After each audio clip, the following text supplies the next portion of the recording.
എന്താ പ്രശ്നം? എന്താ ആരും ഒന്നും മിണ്ടാത്ത?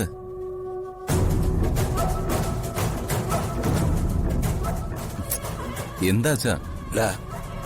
അവർക്ക് എത്രയും പെട്ടെന്ന് ഡിവോഴ്സ് കിട്ടണമെന്നുള്ള വാശിയില്ല. ഡിവോഴ്സ്? അപ്പൊ കോടതിയിൽ നിന്ന് നോട്ടീസും വന്നു. ദൈവമേ, ഈ വീട്ടിലെ എല്ലാവരും പ്രശ്നത്തിലാണല്ലോ. എനിക്കും ശ്രീക്കും ഏറെക്കുറെ ഒരുപോലെയുള്ള പ്രശ്നം. അവനിങ്ങനെ വാശി പിടിച്ച് എങ്ങനെ ശരിയാവും? ശ്രീയുടെ ഭാഗത്തുനിന്ന് എന്തെങ്കിലും തെറ്റുണ്ടായെങ്കിൽ അത് നമുക്ക് മനസ്സിലാക്കാമായിരുന്നു. ഇത് മുഴുവൻ കുഴപ്പവും അവരുടെ ഭാഗത്ത് തന്നെയല്ലേ?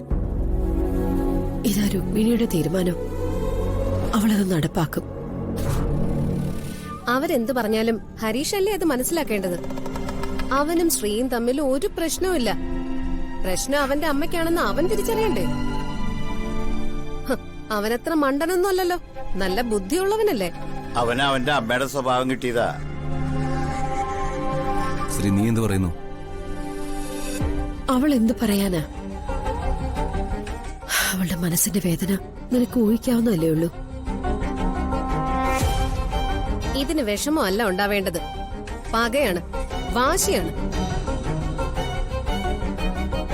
അച്ഛനെപ്പോഴും പറയുന്നത് പോലെ തുമ്മിയാ തെറിക്കുന്ന മൂക്കാണെങ്കിൽ അങ്ങ് പോട്ടേന്ന് വെക്കണം. ഇത്രയൊക്കെ സഹിച്ച എന്തിനാ ഒരു കുടുംബജീവിതം? പെണ്ണെല്ലാം സഹിക്കാനും ത്യജിക്കാനും ത്യാഗം ചെയ്യാനും കരയാനും ഒക്കെ ഉള്ള ഒരു പ്രത്യേക ജീവിയാണോ? മോളെ, ഹരീഷിന്റെ മനസ്സിനൊരു മാറ്റം വരുമെന്ന എന്റെ പ്രതീക്ഷ. അത് അമ്മയുടെ പ്രതീക്ഷ. അവൻ കോടതിയിൽ കൊടുത്ത പെറ്റീഷന്റെ അടുത്ത നടപടിയാ ഈ നോട്ടീസ്. അതമ്മയ്ക്കറിയാവോ? വിവാഹമോചനം എന്നൊക്കെ പറയുന്നത് ഇത്തിരി കടന്ന കയ്യാ. അവൻ കള്ളുകുടിയനോ മറ്റു കുഴപ്പക്കാരനോ ഒന്നുമല്ല. അവന്റെ ജീവിതം നശിപ്പിക്കാൻ പോകുന്നത് അവന്റെ അമ്മയാണെന്ന് അവനും മനസ്സിലാക്കാനുള്ള കഴിവില്ലാതെ പോയി. എല്ലാവരും അവനെ അങ്ങനെ അങ്ങ് ന്യായീകരിക്കല്ലേ? ആണൊരുത്തൻ നല്ല കരുത്തുള്ളവനാണെങ്കിൽ ആരും ഒന്നിനും ഒരു പ്രശ്നത്തിനും വരില്ല. എന്താ മോളൊന്നും മിണ്ടാതെ നിൽക്കുന്നേ? ഞാൻ എന്ത് മറുപടി പറയാനമ്മേ?